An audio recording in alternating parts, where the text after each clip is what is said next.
ยังยากอยู่นี่เวียกตัวนี้แหละบ่ได้คืนบ่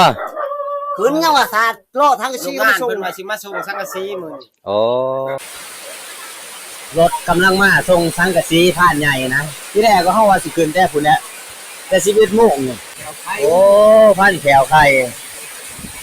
เช้าตีโอ้เด่นก็ผู้สาวว่านี่บ่จ้าผู้สาว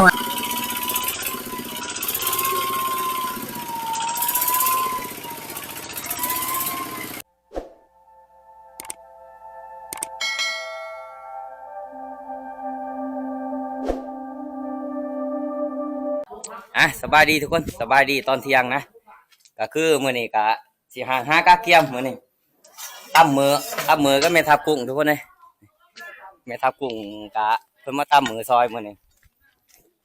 เพิ่นเอามาย่างหอมาปุ๊บเป็นมุ่นมองนี่มองคั่นแหละมุ่นคือคุมละกัวนี่เยี่ยมสิขึ้นมื้ออื่นทุกคนเลย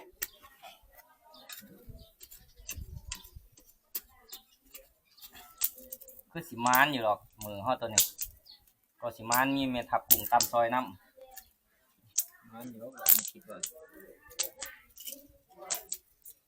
บังกะบ่ทันได้ทับเบิ่งครับเสียบ้านเนื้อสิไปทับเบิ่งตำมือแล้วคำก่อนเขาจะเผาให้มันไหม้เบิดแล้วเขาก็จะเอาตัวนี้งุ้มไว้ให้มันหมอดนะไปรับน้องไม้มาใหม่นะคือมาแต่เมืองคงเซโลนนี่น้องใหม่คู่หนึ่งลูกเพิ่นไหมาเนาะไก่นี่ไก่เพิ่นไปต่อนี่ม้านหมู3 ตัวนะเราก็มันนี่เพิ่นก็เลยไหมาคู่หนึ่ง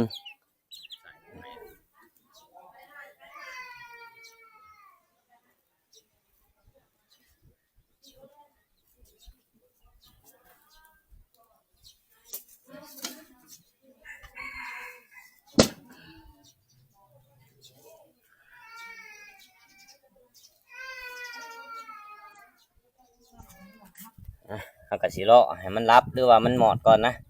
จังสีเอาออกมาเห็ดประมาณ10 นาที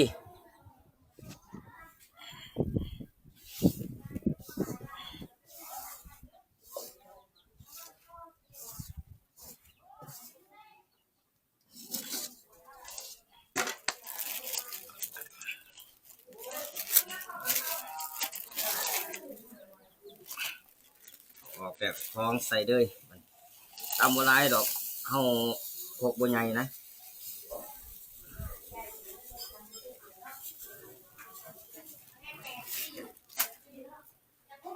เต็มจอมพ่อ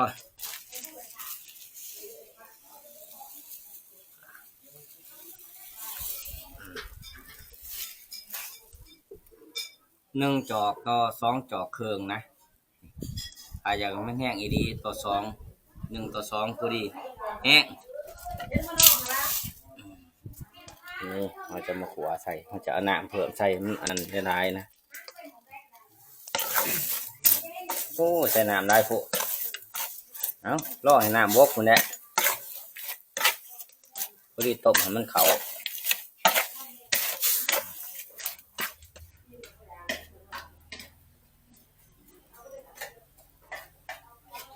ตัวนี้มากเป็นใจน้ำสีเบิดเขาจังสีใส่นะมาหอม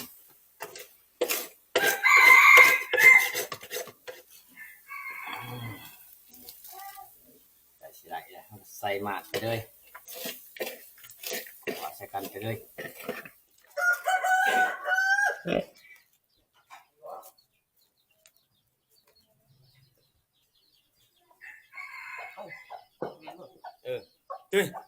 โอ้ยหมูนี่ก็ดี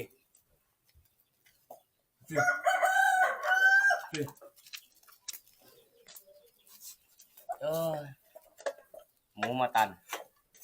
หมูก็วนดีแท้อยู่ปลามันคือบ่วนแนวนี้อยู่ปลาวนแนวนี้ใครอยู่แล้ว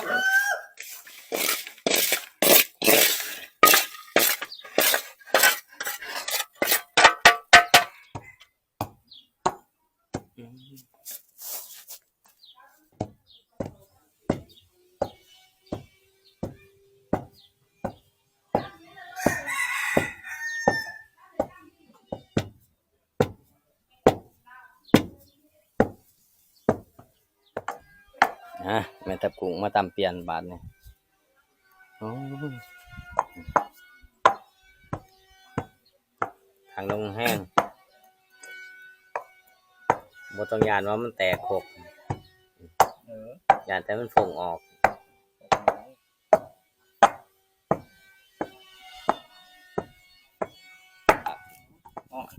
อะไรล่ะเป็นยังไงล่ะ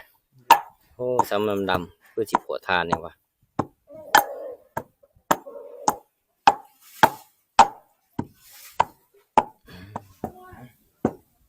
แม่ตะปุ้งเมื่อแล้วปาดเอายังกันในพานเดียวบัดนี้ถือว่าไหลเวลาเดินป่าเลยทุกคนเลยอ่างหากาเกียมเบิดแล้วบาดนี่พี่คือไปงวดนี่กับทีมงานบ่ครบมีแต่ทีมหัวหน้าใหญ่เลยไปว่าสิบ่เอาไปน้ำเอาไปคือเก่า2 ตัวนี่ปุ่นบักตูบก็อยากไปคือกันนั่งเบิ่งไปบ่ตูบไปแล้วมา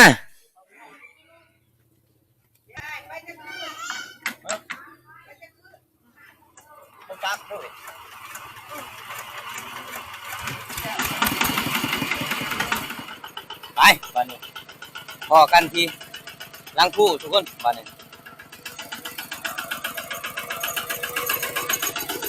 ไปขึ้น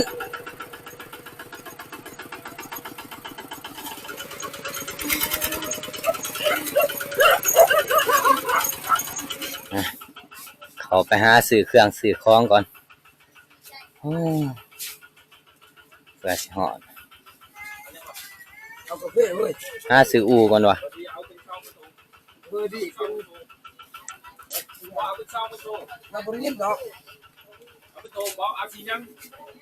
ทงร้ายปานไหน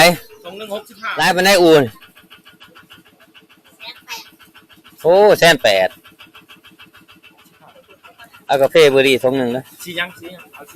เอาสีแดงแมนมันมีมุ้งน้ำแต่ว่าเนาะโอ้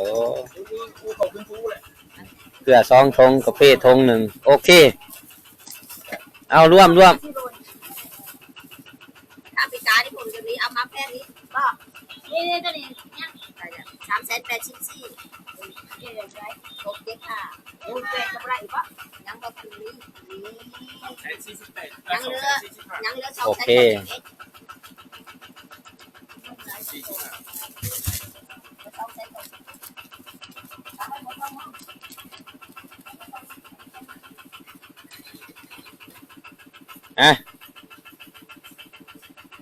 อันนี้ก็หาตัวเนาะ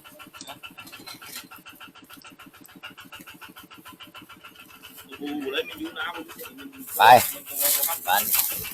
โอ้ยบักตูบก็ขาดอ่ะเดินทางต่อ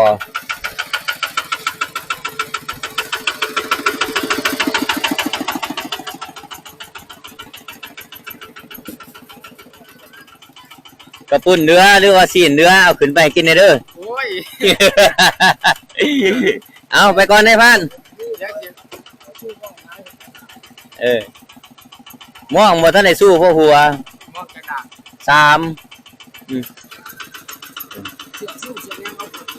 แน่เขาก็ซื้อใส่น้ำหันเบิดน้ำทงซื้อมาว่าสิก่อนโอ้ยมาก็ดี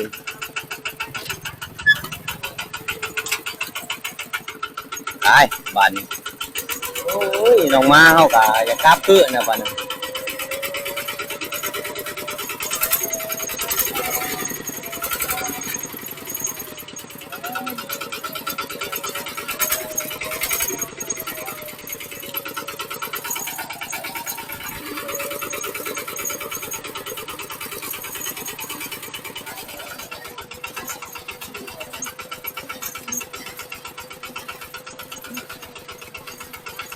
เกือบมาเกือบมาลุงหนึ่งนี่โอ้เกือบว่าตีนมาเนื้อมาเกือบไล่แม่เขาโอ้ไม่ได้ได้เกือบเว้ย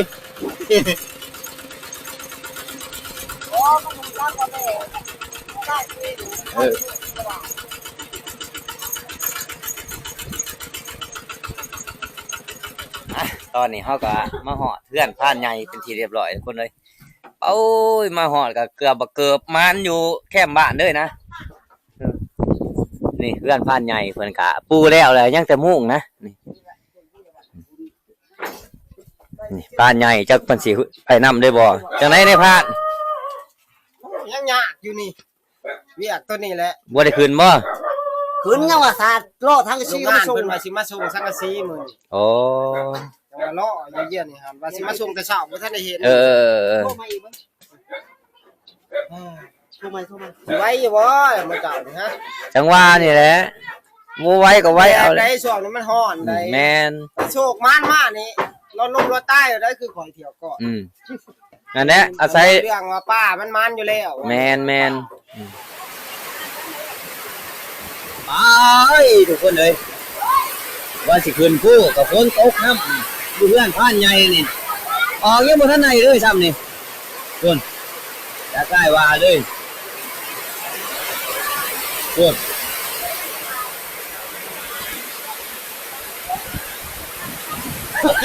อะไรเนี่ยหนาววะโอ้ย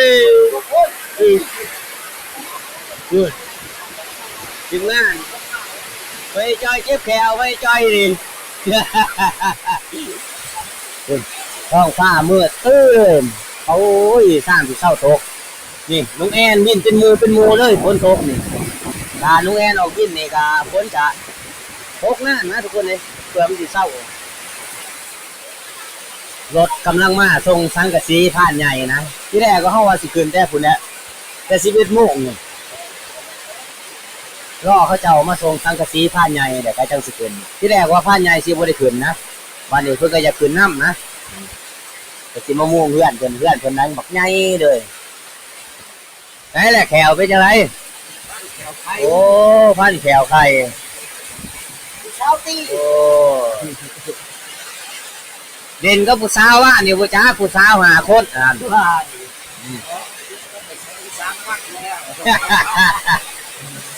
โอ้ยจะได้แพ้เฮาวันนี้ย่างคือเก่าเลยเนาะ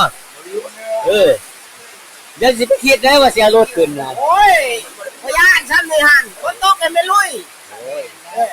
มันเย็นดีโอเค เอารถขึ้นเด้ซั่น ขึ้นเลยลูก โอ้ยเอากระทะไกลโอ้ยฝนตกแล้วเขาห่มบัดนี้เป็นจังไดเอ้ยเป็นจังไดทุกตาคนเริ่มเอื้อนแล้วบัดนี้ทุกคนเลยนี่ก่อนลงแล้วบัดนี้เอาโอ้จักสิจังไดขึ้นผู้มื้อนี้นี่จักไล่ว่าเลยบัดนี้โอ้ยโต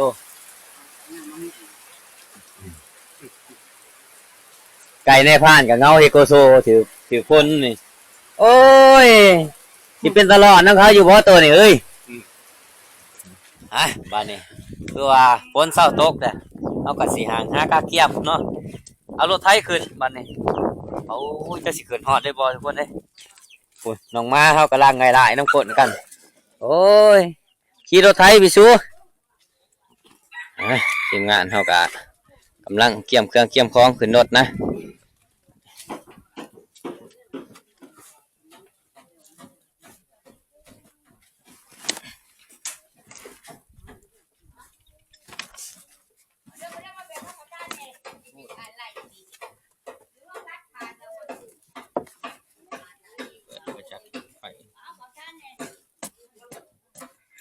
โอ้ยเบิ้ง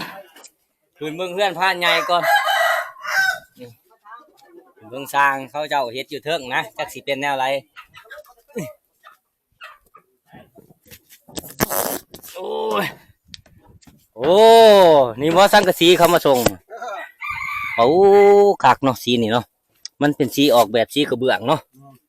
แบรนด์ของไทยเลย บ่โอ้ ของเวียดนามของไทย หนาเนาะนี่หนาอีดีนี่โอ้นี่แหละเพื่อนผ่านใหญ่มาโปรโมทสร้างไว้ก่อนนี่เพื่อนส่งไทยมันสร้างอย่างนี้แหละรถนี่สร้างแอร์บ้านเพื่อนสูงเท่านี่แหละนี่ ตัดเทือนใหม่นี่คักเพิ่นเฮ็ดส่งแต่ละส่งเบิดเท่านั้นบ่โอ้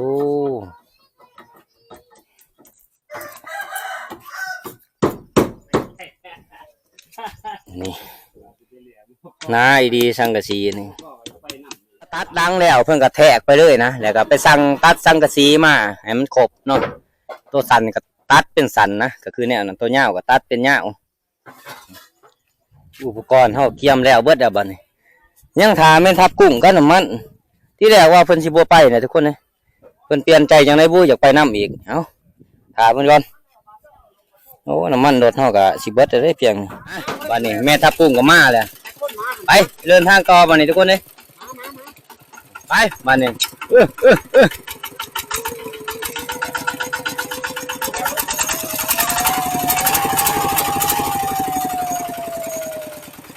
เปิดสิฮอดนี่ก็เวลา3:30นแล้วนะไปทหารเฮาเต็มที่เลยมื้อนี้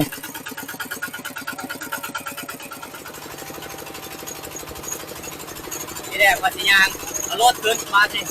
โอ้ยฝ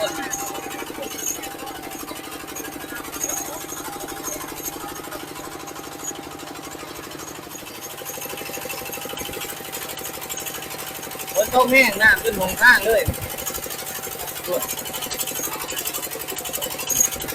ดูว่าทางขึ้นผู้เขาจะเป็นแนวไรเนาะ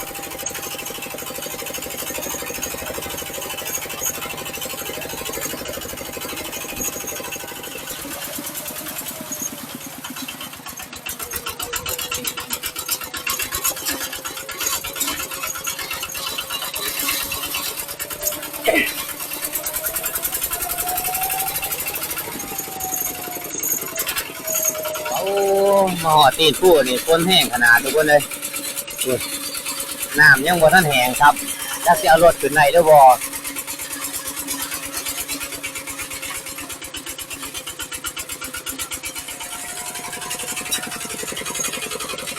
เป็นตะขึ้นในบ่รถเฮานี่เอาได้บ่ได้ก็ลองเบิ่งเลยทุกคนเลยว่านี่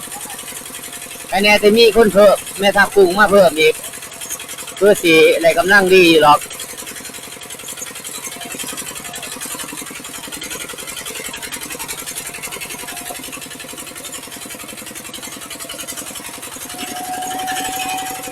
จะได้ขึ้นเลยบ่ทีมงานเฮาขึ้นเลยเนาะปุ่นป้านใหญ่ไปเก็บหมากอันไหนกินน่ะ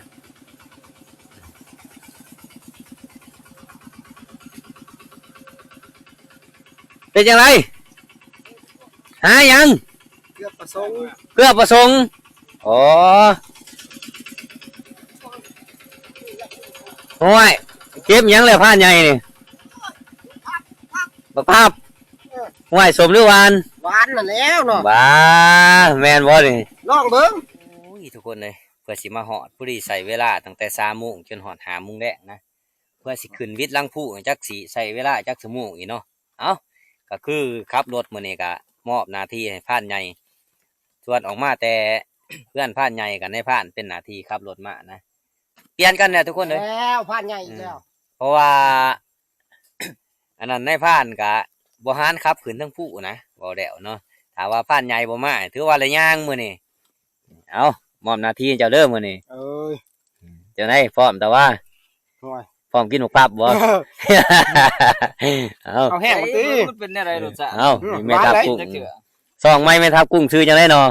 โอ้ซองบ่ซองวาวกุ้งคนหากินนะทุกคนมาได้กับฝากเนื้อฝากตัวน้ำ FC ทีมงานคนหากินทุกคนแน่เด้อเอา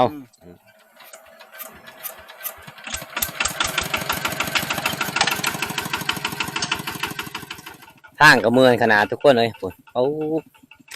ฝนตกเช้าก็หาก็เช้าว่าหั่นวังประมาณ2 โมงนี่แหละฝนตกเช้า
กำลังวิทย์พักแหลกทุกคนเลยเอาเกือบหันใจอีกบูติดเลยทีมงานเขาเมื่อยแห้ง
เมื่อยแห้งอีกทีทุกคนเลยไปพื้นทั้งนั้นก็วิทย์แล้วพื้นได้เลยทั้งนั้น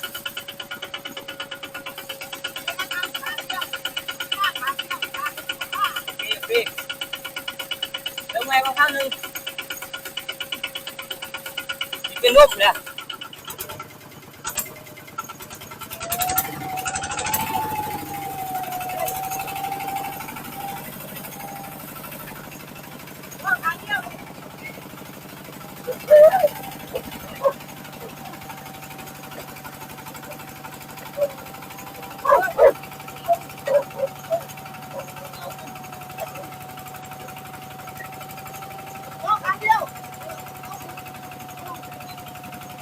เพื่อสี่ขึ้นในทุกคนเลยผักตัวที่สอง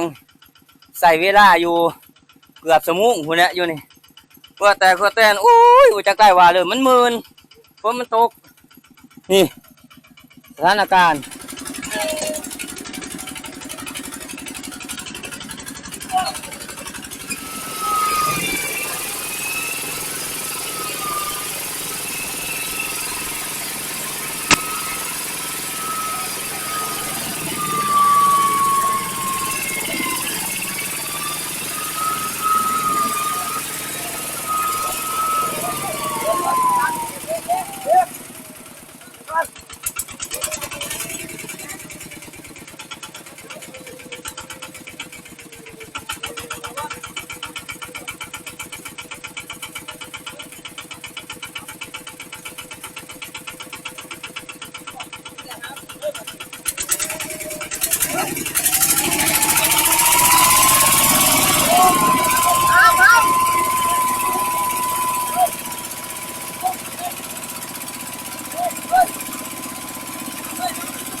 ลังเลย